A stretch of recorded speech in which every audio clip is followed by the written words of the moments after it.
All right, we've got our last application for week 3, and that is going to be Google Forms. This is probably a tool that you have used several times. However, recently there have been some changes with forms. So, in addition to the items on our task list, I'm going to cover those today as well. So, skills to master are going to be the go to section based on answer feature and talk about add-ons. I don't have all of those enabled, but I'll kind of go through that with y'all as well. So, the big thing with Google Forms in relation to the level 2 test is going to be that choose your own adventure style thing. This is a really big, trendy thing with Google to do the choose your own adventure because it allows you to be able to differentiate your results and your questions and things like that between your different students. So it is a pretty cool feature. It does take a little bit of setup and a little bit of thought whenever you're getting ready to do one of these quizzes. It goes through step-by-step instructions, which are going to be very helpful when you take your exam. Just a little FYI for that. But I have a form that I have actually done this on, so I'm going to show y'all that. So I have a form for my mini PD session. So really I needed if one form or I wanted to do one form to do to address two different groups of people instead of having two forms. So this form is going to be the evidence for the live session and the recorded session. So after I have like all of our basic information, this question right here, did you attend the session live on January 28th? They choose yes, and it sends them to the feedback section for the live session. I couldn't not have picked words that were more similar. And then from there, they will submit their form. If they did not attend the live session, then they're going to go to section 3, fill out that information, and submit their form. So, depending on the needs of the end user, it's going to be able to direct them exactly where they need to go. So, let me kind of show you how to set this up a little bit. First of all, you're going to need to think of your question that's kind of like your fork in the road. So, this is the question they're going to answer to direct them where they need to go. Then, before you can set these options, though, you have got to have these sections created. So, if you are just making your form for the first time and you have not set up all those sections, you're going to need to do that. So as you can see right here, like I don't have another option other than the things that are already put into my form.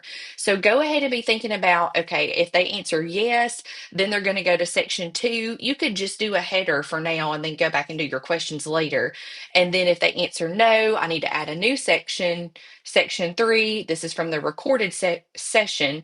Then when we come back up to our question, you're going to click your 3 dots and you're going to choose go to section based on answer.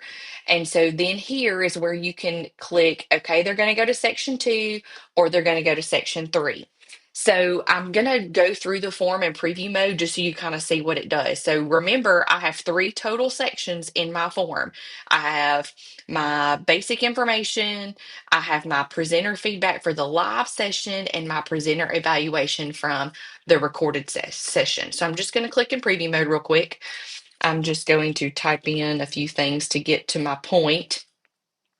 So I'm going to choose yes, I attended the live session and click next.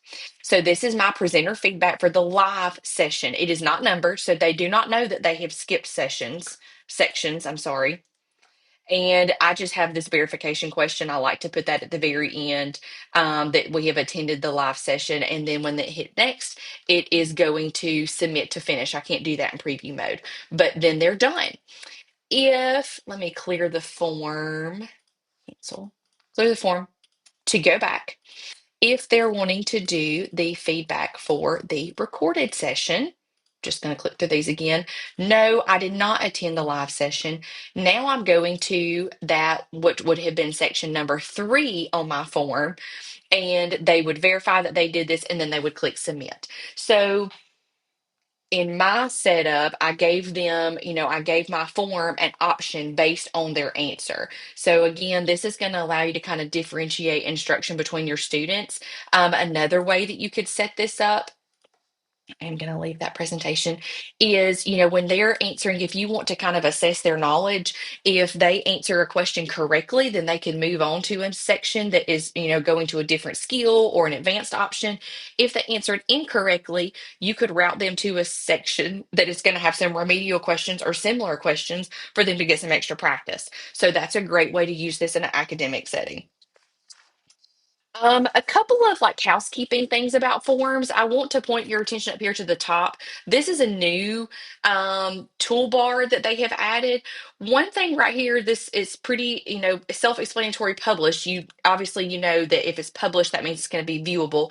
But whenever you first make a form, even if you share it with people, it will say this form, they cannot access this form because it's not published. So, new feature, you're going to actually have to publish your forms and you can manage who can respond. So, if you're familiar with Google Sites, this is a very similar setup for Google Sites. So, the editor view is restricted, meaning I'm the only one, or I have to invite you as an editor for my form. The respondents can be restricted, Board of Education, anybody with the link, or you can take the link off and unpublish this Google form. So once you publish, then you can copy the link, and then there's that shortened, URL for you to be able to send to people. Also, you can toggle on and off to do the accepting responses. That is also in settings, but they have made that right here on the home screen as well. You also have a pretty quick and easy link button now. In addition to all of that being in your settings, like you can put, up here that how you want it managed, the show progress bar. Oh, I was actually wrong. So they used to be um, up here, there used to be something that says mark if you do not want to, if you want to turn this form off and not receive settings. So that is actually only in that published options now. So keep that in mind. The other thing I want to talk about and just mention is add-ons. I do have a couple of these installed. Add-ons are going to be just like they are in um, Google Docs or Google Slides. There's lots of different ones. This one right here used to be one where it would limit the number of times a person could respond other than one. But I haven't used these in quite some time.